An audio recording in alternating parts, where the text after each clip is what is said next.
Assalamualaikum warahmatullahi wabarakatuh. Anak-anak Ustaz, gimana kabarnya hari ini? Semoga dalam keadaan sehat walafiat dan dilindungi oleh Allah Subhanahu wa taala. Baiklah anak-anak Ustaz, sebelum belajar jangan lupa berdoa. Baik.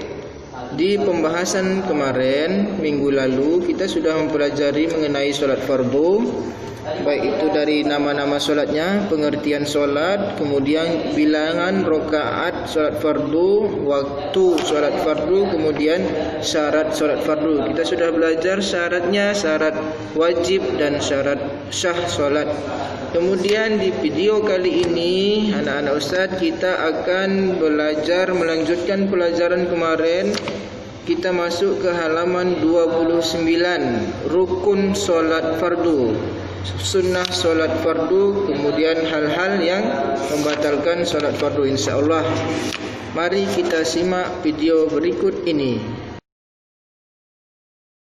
Rukun solat fardu.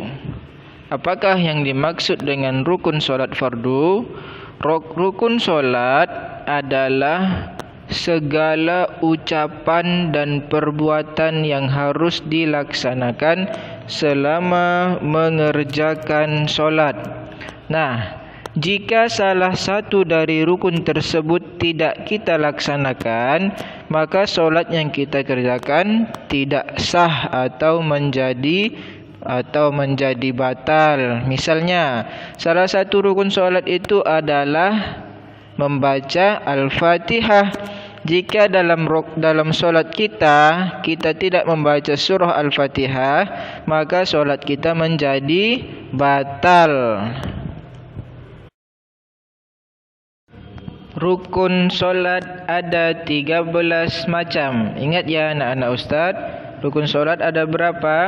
Ada 13. Yang pertama adalah niat. Contohnya niat solat zuhur. Ingat ya nak, setiap solat niatnya beda. Contohnya solat zuhur, usolli fardhu zuhri arba'a raka'atin mustaqbilal qiblati makmuman, kalau menjadi makmum lillahi ta'ala. Artinya, sengaja aku solat fardu zuhur 4 rakaat menghadap kiblat sebagai makmum lillahi ta'ala. Contoh niat solat asar, usolli fardul asri arba'a raka'atin mustaqbilal qiblati makmuman lillahi ta'ala. Artinya, sengaja aku solat fardu asar 4 rakaat menghadap kiblat sebagai makmum lillahi ta'ala. Nah, begitu seterusnya. Kemudian yang kedua, berdiri tegak bagi yang mampu. Kenapa harus bagi yang mampu? Karena solat boleh dalam keadaan duduk atau berbaring, karena kondisi sakit. Misalnya ketika orang tidak mampu berdiri untuk melaksanakan solat, mampunya hanya duduk, maka dia solat dalam keadaan duduk, itu diperbolehkan. Kemudian orang tidak mampu untuk duduk, maka boleh solat dalam keadaan berbaring. Maka berdiri tegak adalah rukun solat bagi yang mampu atau yang sehat walafiat. Kemudian takbiratul ihram. Bagaimana takbiratul ihram? Yaitu mengangkat tangan ketika solat, ketika takbir pertama kali, Allahu Akbar, mengangkat tangan sejajar dengan daun telinga atau sejajar dengan bahu. Dalam mengangkat takbir Allahu Akbar, di dalamnya kita mengucapkan niat di dalam hati, niat yang sudah Ustaz jelaskan sebelumnya. Misalnya Allahu Akbar, di dalamnya kita mengucapkan sengaja aku solat fardu zuhur 4 rakaat menghadap kiblat makmuman sebagai makmum lillahi ta'ala.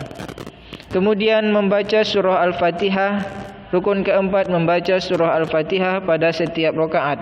Nah, jika ada kita solat 4 rakaat. Ketika di rakaat keempat kita tidak membaca Al-Fatihah, maka solat yang kita laksanakan adalah menjadi batal atau tidak sah. Maka kita wajib untuk mengulang solat kembali kalau solat yang kita lakukan ada rakaatnya yang tidak membaca surah Al-Fatihah. Karena surah Al-Fatihah ini merupakan rukun solat untuk setiap rakaatnya. Kemudian rukun yang kelima, rukuk dengan tumakninah. Ustaz yakin dan Ustaz percaya dan yakin bahawa anak-anak Ustaz sudah bisa mempraktekkan posisi rukuk dengan tumakninah. Bagaimana tumakninah? Tumakninah adalah berhenti sejenak supaya kita tidak terburu-buru dalam melaksanakan solat. Maka kita harus berhenti sejenak. Itu merupakan rukun dalam solat. Jika kita tidak memakai tumakninah atau kita solat dalam keadaan terburu-buru, menghilangkan tumakninahnya atau berhenti sejenaknya atau istirahat sejenak, maka solat kita tidak sah. Kemudian i'tidal. Tahu anak-anak Ustaz i'tidal, iaitu bangkit dari rukuk dengan membaca Sami'allahu liman hamidah dengan tumakninah atau berhenti sejenak. Kemudian sujud, turun dari tumakninah sujud dengan tumakninah. Sama seperti i'tidal dan rukuk, berhenti sejenak, tidak boleh buru-buru dalam solat. Kemudian rukun yang ke-8, duduk di antara dua sujud dengan tumakninah. Maksudnya juga dengan keadaan istirahat sejenak atau berhenti sejenak. Allahu Akbar, istirahat sejenak. Kemudian yang ke-9, duduk tasyahud akhir. Bagaimana duduk tasyahud akhir? Duduk sebelum salam dengan cara kakinya dilipat, kaki kiri ditindih oleh kaki kanan. Kemudian rukun solat yang ke-10 adalah membaca doa tasyahud akhir.